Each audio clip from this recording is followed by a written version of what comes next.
ಸ್ವಕ್ಷೇತ್ರ ಕನಕಪುರದಲ್ಲಿ DK Shivakumar ಅಬ್ಬರ.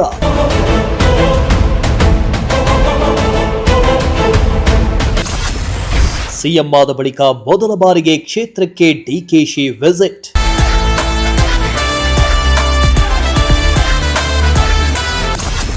ಕನಕಪುರ ನೆಲದಲ್ಲಿ ನಿಂತು ಜೆಡಿಎಸ್ಗೆ ಡಿಕೆಶಿ ಬಿಗ್ ಆಫರ್.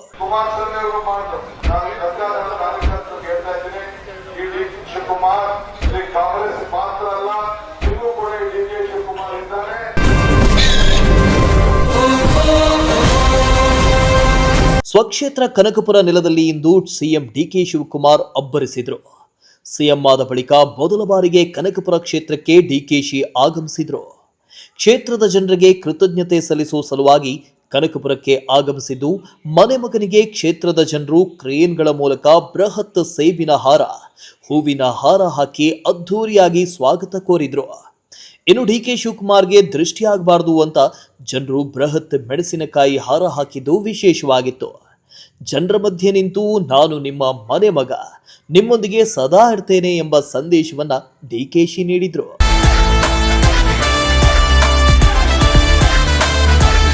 ಇನ್ನು ಸಿಎಂ ಡಿಕೆಶಿ ಕನಕಪುರಕ್ಕೆ ತೆರಳುವ ಮುನ್ನ ವಿಧಾನಸೌಧದಿಂದ ರೇಷ್ಮೆ ಸಂಸ್ಥೆವರೆಗೆ ಮೆಟ್ರೋದಲ್ಲಿ ಸಂಚಾರ ಮಾಡಿದ್ರು. ಮೆಟ್ರೋದಲ್ಲಿ ಸಾಮಾನ್ಯ ಜನರೊಂದಿಗೆ ಡಿಕೆಶಿ ಆತ್ಮೀಯವಾಗಿ ಮಾತನಾಡಿದ್ರು.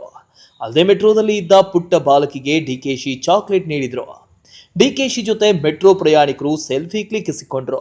ಸಿಲ್ಕ್ ಬೋರ್ಡ್ನಿಂದ ಕನಕಪುರಕ್ಕೆ ಕಾರಿನ ಮೂಲಕ ಡಿಕೆ ಶಿವಕುಮಾರ್ ಪ್ರಯಾಣ ಬೆಳೆಸಿದ್ರು.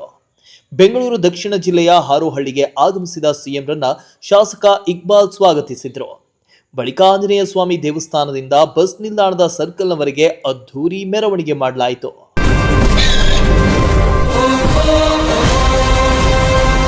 ಸಾವಿರಾರು ಜನರನ್ನ ಉದ್ದೇಶಿಸಿ ಮಾತನಾಡಿದ ಸಿಎಂ ಡಿಕೆಶಿ, ನೀವು ಗೆಲ್ಲಿಸಿದ್ದಕ್ಕೆ ನಾನು ಮುಖ್ಯಮಂತ್ರಿಯಾಗಿದ್ದೀನಿ. ಮುಖ್ಯಮಂತ್ರಿಯಾಗಿದ್ರೂ ನಾನು ನಿಮ್ಮ ಸೇವಕ. ನಿಮ್ಮೆಲ್ಲರ ಆಶೀರ್ವಾದದಿಂದ ನಾನು ಸಫಲನಾಗಿದ್ದೇನೆ.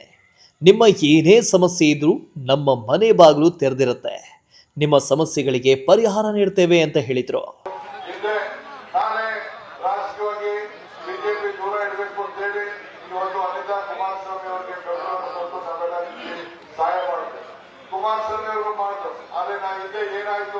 ಚರ್ಚೆ ಮಾಡಬಹುದಿಲ್ಲ, ಅವಶ್ಯಕತೆ ಇಲ್ಲ.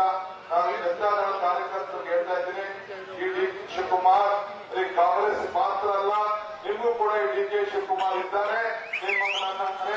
ನನ್ನ ಮನೆ ಬಾಗಿಲು ನಿಮಗೂ ಕೂಡ ತೆರೆದಿದೆ. ನೀವು ಕೂಡ ನನ್ನನ್ನ ಯಾವ ರೀತಿ ಉಪಯೋಗಿಸಿಕೊಂಡು ನಿಮಗೂ ಒಳ್ಳೇದಾಗಲಿಕ್ಕೆ ನಾನು ಎಲ್ಲ ತರದ ನಿಮಗೆ ಸಹಕಾರ ಕೊಡಲಿಕ್ಕೆ ನಾನು ಸಿದ್ಧವಾಗಿದ್ದೇನೆ. ಈ ತಾಲೂಕಲ್ಲಿ ಏನು ಅವಕಾಶ ಇದೆ ನಾನು ಆಗಾಗ ಹೇಳ್ತಾ ಇದ್ದೀನಿ. ಇನ್ನು ಇದೇ ವೇಳೆ ಮಾತನಾಡಿದ ಡಿಕೆಶಿ ಜೆಡಿಎಸ್ಗೆ ಆಫರ್ ಅನ್ನು ನೀಡಿದ್ರು. ಬಿಜೆಪಿಯನ್ನ ದೂರ ಇಡಬೇಕು ಅಂತ ಜೆಡಿಎಸ್ನ ಅನಿತಾ ಕುಮಾರಸ್ವಾಮಿಗೆ ಬೆಂಬಲ ನೀಡಿದ್ದೆ. ಜೆಡಿಎಸ್ ಪಕ್ಷದವರಿಗೆ ಕಾಂಗ್ರೆಸ್ ಯಾವಾಗಲೂ ಬಾಗಿಲು ತೆರೆದೇ ಇರುತ್ತೆ.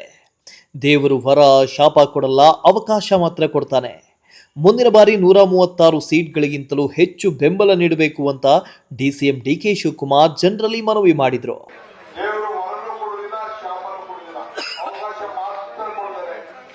ಅವಕಾಶದಲ್ಲಿ ಪ್ರಾಮಾಣಿಕವಾಗಿ ನಾವು ಉಪಯೋಗಿಸಿಕೊಂಡು ನಿಮ್ಮ ಸೇವೆಯನ್ನ ಮಾಡಬೇಕು ಅಂತ ಹೇಳಿ ದೇವರು 4 ಋಣ ತೀರಿಸಬೇಕು ಅಂತ ಹೇಳ್ತಾರೆ. ಒಂದು ತಂದೆ ತಾಯಿ ಋಣ, ಒಂದು ದೇವರ ಋಣ, ಒಂದು ಗುರುವಿನ ಋಣ, ಇನ್ನೊಂದು ಸಮಾಜದ ಋಣ. ಈ ಋಣವನ್ನು ತೀರಿಸಬೇಕಾದ್ರೆ ಧರ್ಮದಿಂದ ತೀರಿಸಬೇಕಂತೆ. ಹಾಗೆ ನಾನು ಏನೇ ಮುಖ್ಯಮಂತ್ರಿ ಆಗಿದ್ರು ಕೂಡ ನಿಮ್ಮ ತಾಲೂಕಿನ ಮಗ, ನಿಮ್ಮ ಸೇವಕ, ಈ ಸೇವೆಗಳನ್ನ ಸ್ವೀಕಾರ ಮಾಡಿ ನಾವೆಲ್ಲ ಯಾವಾಗಲೂ ಕೂಡ ನಿಮ್ಮ ಆಶೀರ್ವಾದ ಸದಾ ಇರಬೇಕು. ಸಿಎಂ ಆದ ಬಳಿಕ ಮೊದಲ ಬಾರಿಗೆ ಸಿಎಂ ಡಿಕೆಶಿ ಸ್ವಕ್ಷೇತ್ರದಲ್ಲಿ ಅಬ್ಬರಿಸಿದ್ದು, ವಿರೋಧಿಗಳಿಗೆ ಟಾಂಗ್ ನೀಡಿದ್ರು. ಸಿಎಂ ಆದ ಬಳಿಕ ಕನಕಪುರ ಕ್ಷೇತ್ರವನ್ನ ಮತ್ತಷ್ಟು ಅಭಿವೃದ್ಧಿ ಮಾಡೋ ನಿರೀಕ್ಷೆಯಲ್ಲಿ ಜನರಿದ್ದಾರೆ.